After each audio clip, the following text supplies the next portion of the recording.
Welcome. আজকের ক্লাসে আমরা জানবো সমাক্ষর লোপ কি।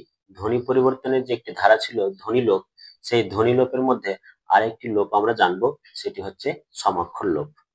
এই সমাক্ষর শব্দটাকে যদি আমরা ভাঙি তাহলে আমরা কি পাবো? সম যোগ অক্ষর, তাই তো? সম অক্ষর, তাই সমান অক্ষর। সম মানে হচ্ছে সমান, সম মানে কি?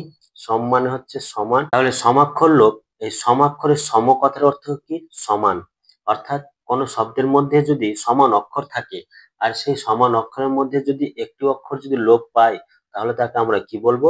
সমাক্ষর লোপ বলবো। আবার বলছি, কোন শব্দের মধ্যে সমান অক্ষর রয়েছে আর সমান অক্ষরের মধ্যে একটি অক্ষর যদি লোপ পায় তাহলে তাকে আমরা বলবো সমাক্ষর লোপ। তাহলে বোঝা গেল সমাক্ষর লোপ।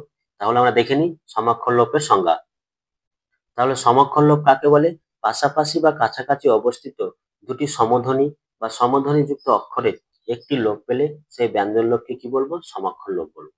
অর্থাৎ পাশাপাশি বা কাছাকাছি অবশিষ্ট দুটি সমধ্বনি থাকবে বা একই সমধ্বনি থাকবে, সমানধ্বনি থাকবে, সেই সমানধ্বনির মধ্যে একটি যদি লোপ পায় তাহলে তাকে আমরা কি বলবো? সমাক্ষর লোপ বলবো। এই সমাক্ষর লোপ শব্দের মাঝখানে কিংবা শেষে কিন্তু ঘটে থাকে।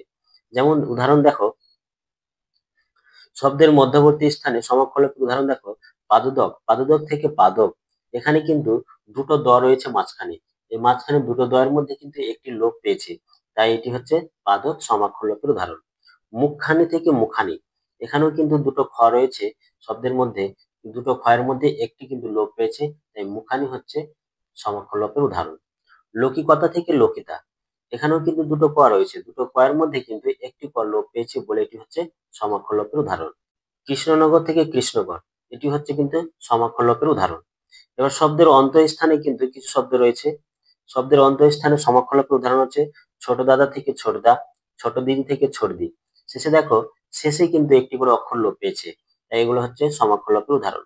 ছোট কাকা থেকে ছোটকা, বড় দিদি থেকে বড়দি, মেজ দিদি থেকে মেজদি, বৌদি থেকে বৌদি, বড় দাদা থেকে বড়দা, ঠাকুর দাদা থেকে ঠাকুরদা। এগুলো হচ্ছে কি? সমাক্ষর লোপের উদাহরণ। শব্দের মধ্যে দেখো দুটো অক্ষর সমান অক্ষর রয়েছে আর সমান অক্ষরের মধ্যে শেষের একটি অক্ষর কিন্তু লোপ পেয়েছে, তাই শেষের অক্ষর লোপ পাওয়ার জন্য একে কি বলা হচ্ছে? সমাক্ষর লোপের উদাহরণ।